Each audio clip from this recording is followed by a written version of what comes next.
The United States of America is known as the land of the free and home of the brave.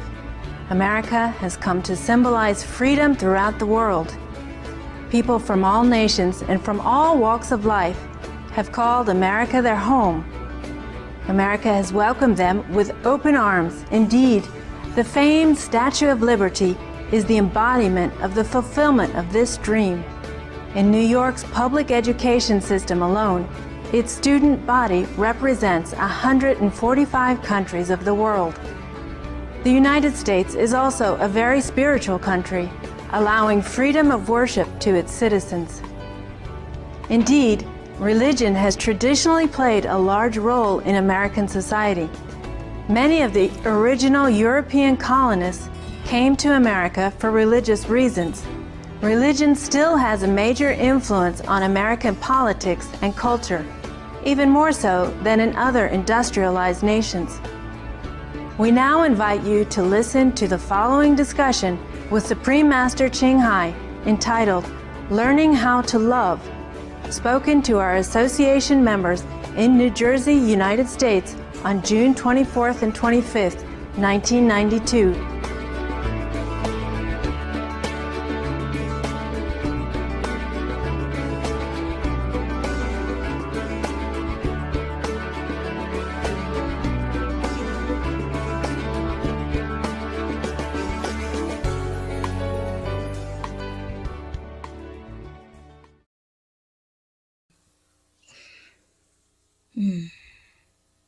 Yeah, it is. I discover if a country who eats a lot of meat, they respond differently.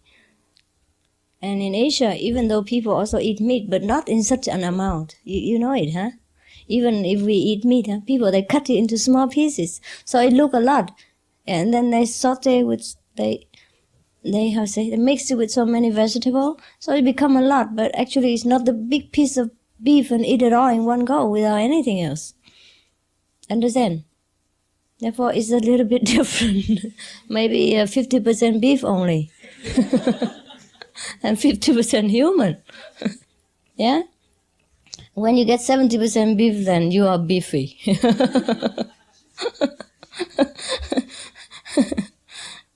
And you know, in Oriental, they say you cannot play music to the beef, to the buff, you know. We have a saying, yeah, we have a saying that the music play to the buff ears. That means it's useless, you know. You're doing impossible things.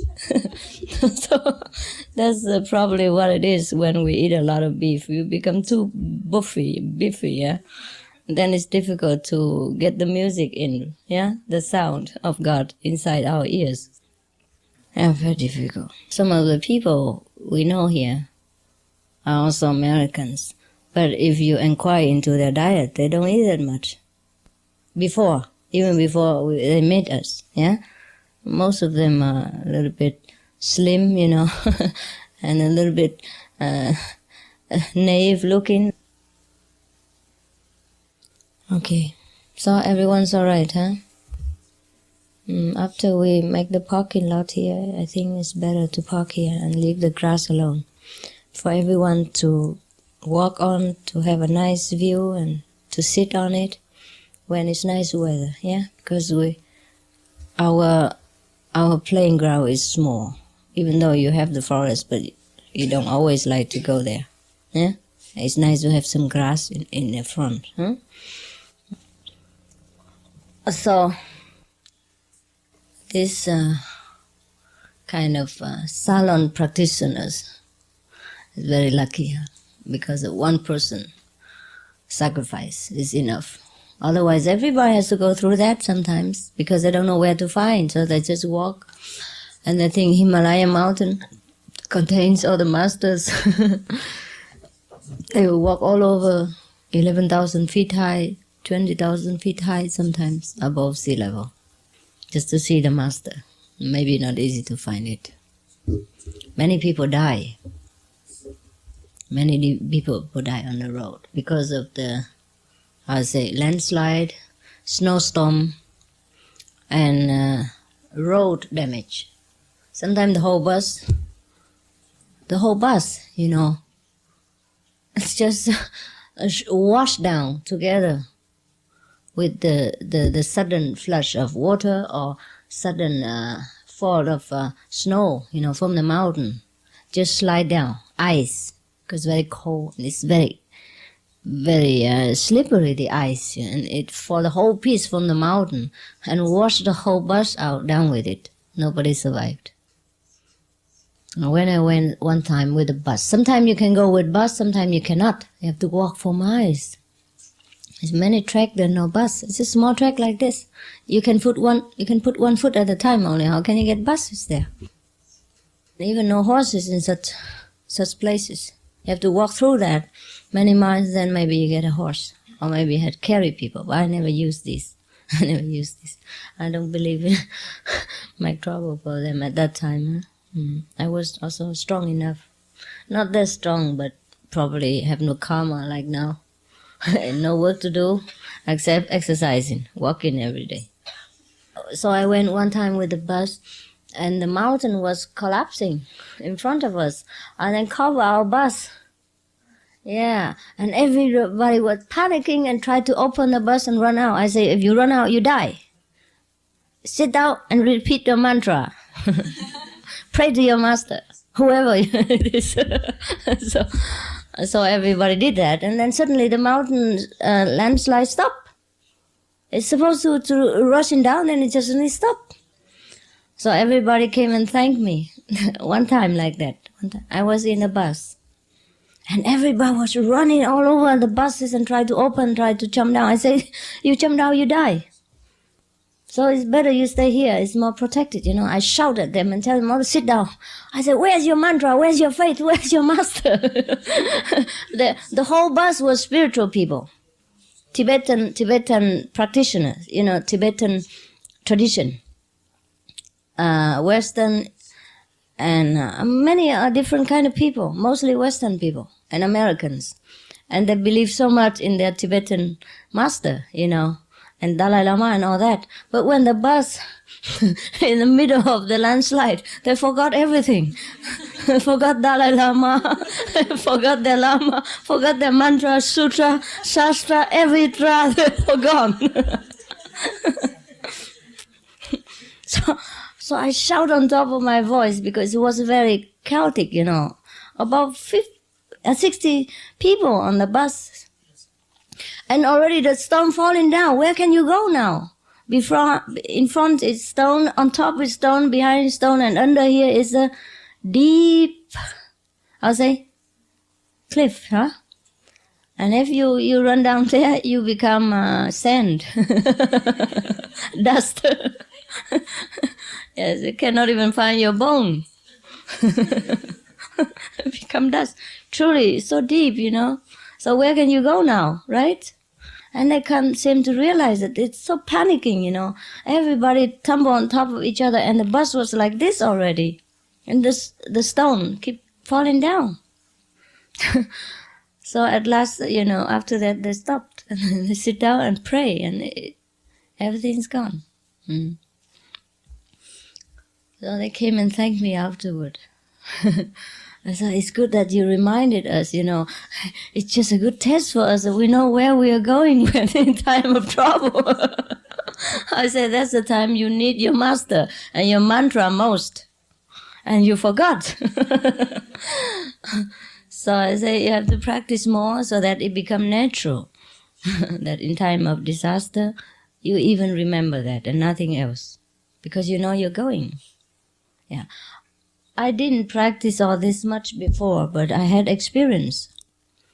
Because I used to recite Namo Avalokitesvara when I was a lay person, and I did not learn Kuan Yin method yet. Namo Kuan Yin Pusa. And I always kok kang every day. Huh? So one time my husband and I went to skiing somewhere, He loves skiing, and we have to go in very high mountain, in order to get enough deep snow for skiing or even ski walking. I couldn't ski, but I can walk. long walking, that's tiring enough, Because when I look at people with broken legs and broken arms like that, I have no interest in skiing anymore. My inspiration cut off from beginning anyhow. When you saw someone just crushing down from the mountain, and then become like a big heap of of flesh, how can you want to learn anymore? So anyhow, that time we went to the mountain. And my husband, he was a good driver and very calm. But suddenly we passed through a section of the road where it was so icy. And when it's too cold, it become glassy on the road. Icy. It's like ice on the road. Yeah. Huh? The snow became ice. And suddenly he lost control. And the car just spin and then turn. And at that time, even I remember to put my hand on his chest when the car was turning. I said, don't worry, the Kuan Yin Pusa will protect you. Yeah, I put my hand on his chest to say that. And then the car came to stop, but upside down. And then we crawled out of the car. And we were in the middle of nowhere.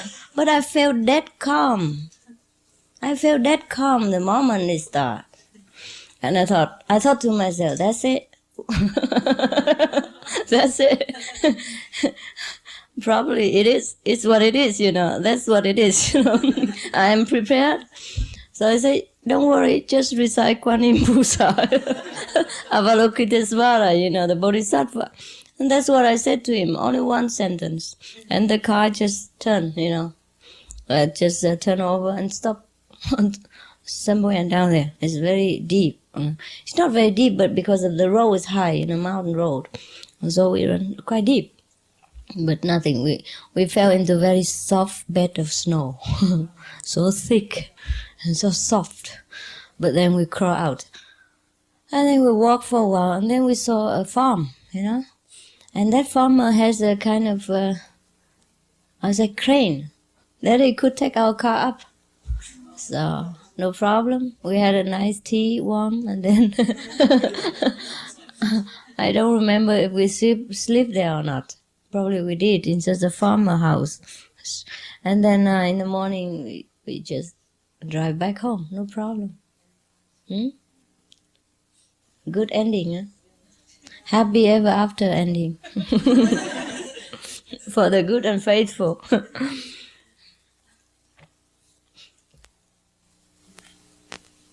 It's very strange that when people are in danger, they panic. That's the trouble. That's what many things happen when in that. But I don't know if I'm that calm this time now. I go berserk for everything. At that time, I have not much tension, Just cock and go to work every day, nothing more. Now I have so much things to do.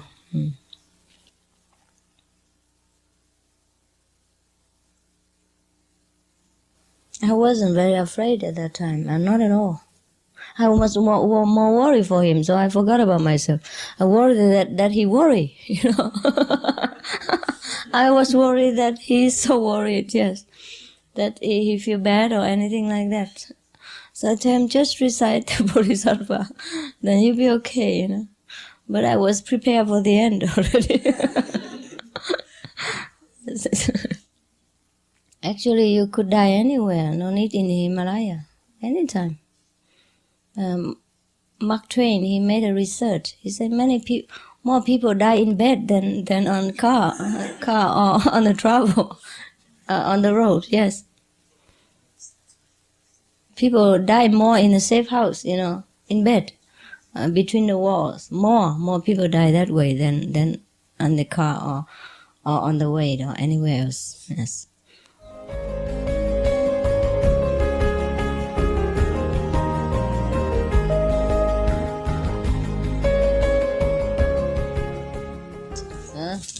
How can you believe the people who can drive car and don't know how to park?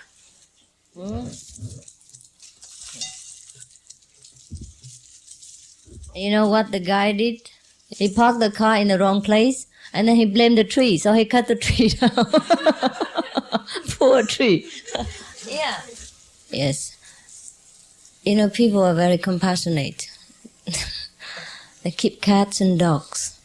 And then they have to make places for cats to scratch. Yeah. Can you imagine that? Because they think the sofa is too hard for the cat to scratch. Since they scratch already all the sofa, no more place, so they have to make the wall, especially for cats. I've seen that. How much does it cost? How much does that cost? The scratching wall. The place that you use for the cat to climb and to scratch. That serves as music and also the cat. Oh. When the cat scratches, it makes music. Sort of. Yeah, I hear cat's music. Yeah. And I hear cats speak also foreign language. Do you know a cat who speaks foreign language? Which languages do they speak? That's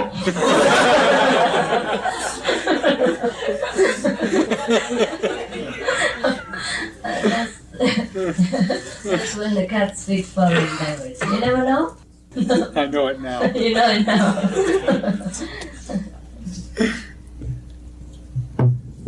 It's not my invention. So you know now where to park your car, huh? It's beautiful. It should be done long ago. It's so fast. We made it in one day. Huh?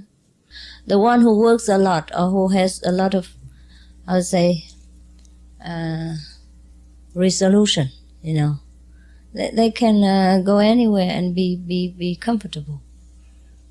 If you just wait for everybody to take care of you, even to pick your teeth for you, then we never get anywhere. Because the other day I saw a raccoon or a bear, so big, black, just walking around here, looking for food. So I thought it's better we save the peeling for them, because we throw away anyhow, and they have no food. Because the forest nowadays is not like forest before, yeah? And there's not much berries in it. Not many berries. I walk around all day up to in there and I see nothing. Probably they have to eat from a rotten leaf, something like that. It's not tasty enough. So sometimes they will go into the houses here, our places, and then look into the garbage, see what happens. So I thought we open a restaurant for them. So if you see Bear's restaurant, please don't walk in. It's not for you. It's not for you. Huh? So did they eat them? Yeah? They ate them? They disappear, all the food disappear? Yeah, so you have to put them every day for them, huh? Okay? People, they came hunting here before, you know, with dogs and bicycles running around our places. So since they put up the sign, you know, forbidding hunting, and they don't come, otherwise you will hear bang, bang, bang, and your heart will sink.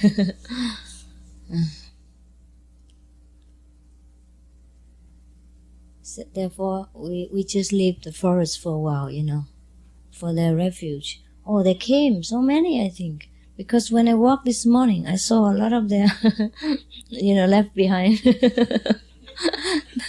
Oh, so much. Must be at least 2-3 dozens living in there. Yeah. All kind of, you know. We could open a zoo, you know. Yeah. Sell ticket for it. And when people come looking for them, they just throw food for them also, so we don't need to bother. Okay. Now, the rest of the raccoons come here.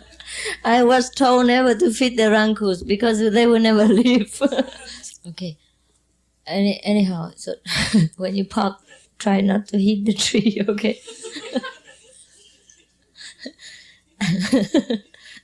And don't cut it just because it doesn't suit your car, okay?